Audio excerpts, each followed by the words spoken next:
Let's start. Yes sir. सबसे पहले मैं nature Mankind friendly global party की तरफ से डिस्ट्रिक्ट कठुआ की समूची प्रेस और मीडिया की जो वैल्यूएबल टाइम निकाल के आज ग्लोबल पार्टी की प्रेस कॉन्फ्रेंस में तशरीफ लाए, आपका मैं तहे दिल से वेलकम भी करता हूँ और पार्टी की तरफ से गुड विशेस देता हूँ। आज की प्रेस कॉन्फ्रेंस जो है उसका विशेष फोकस ये है कि आपको मालूम है कि जम्मू कश्मीर के अंदर रीऑर्गेनाइजेशन एक्ट 2019 जो सुप्रीम कोर्ट में सब्जुडिस है, उसके तहत यहाँ जम्मू कश्मीर में डीलिमिटेशन का प्रोसेस जो है वो चल रहा है।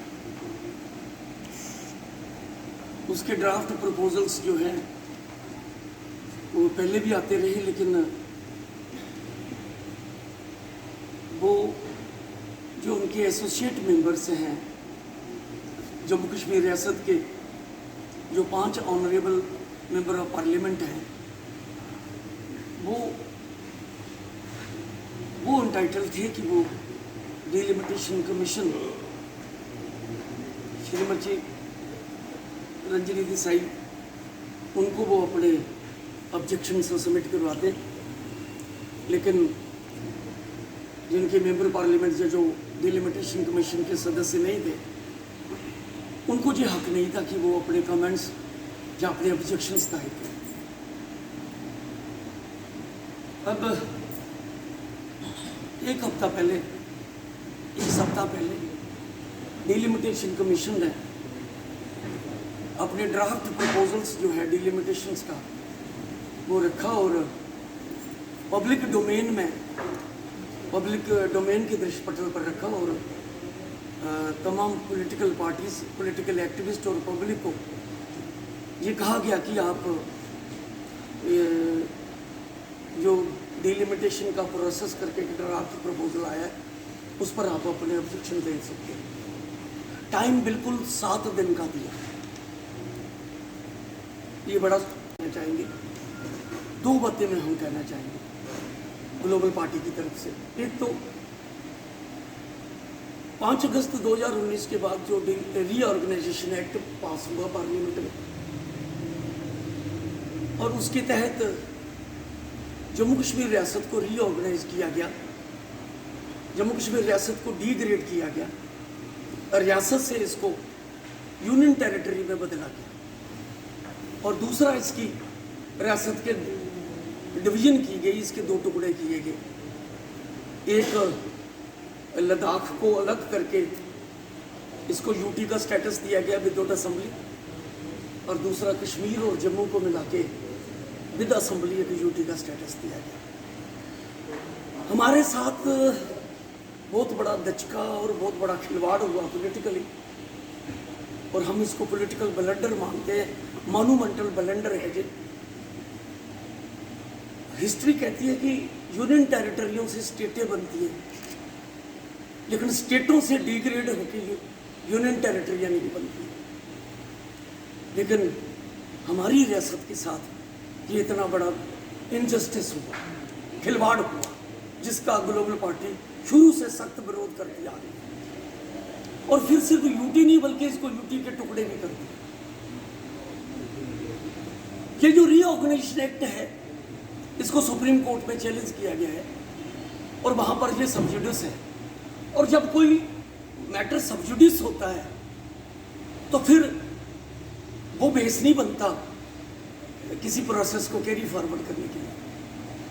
एक तो ये जो हमारी रीऑर्गेनाइजेशन एक्ट के तहत हमारी स्टेट को तोड़ा गया, ये जो हमारा हिंदुस्तान का आइन है, हिंदुस्तान आइन की आर्टिकल 3 है।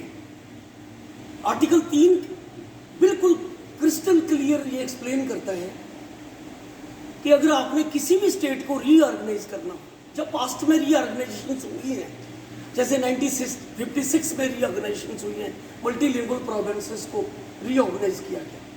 फिर 1966 में पंजाब को रीऑर्गेनाइज करके उसको 3 स्टेटों में बांटा गया, हिमाचल, हरियाणा और पंजाब।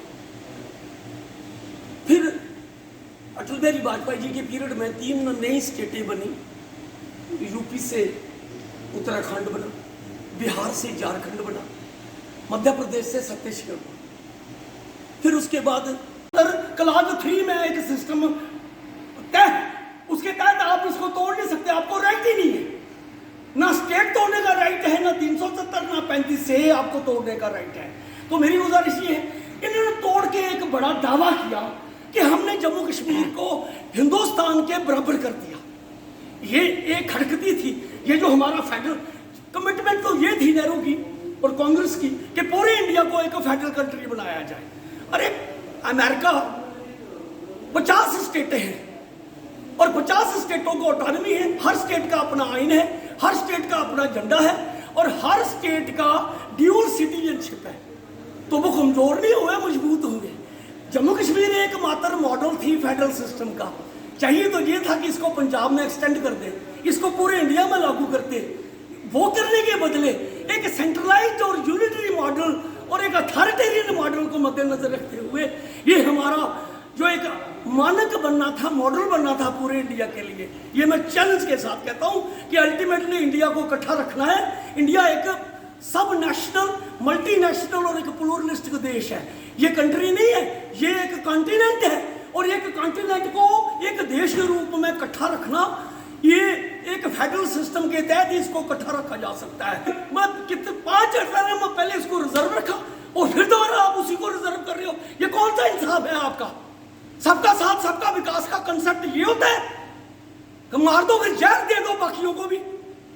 एक तो ये कहना चाहता हूं मैं, और मैं कहता हूं कि ये कठुआ की सीट को रिजर्व नहीं किया जाए, जो रोटेशन में बाकी आती है उनमें से एक को रिजर्व किया जाए। दूसरा मैं कहता हूं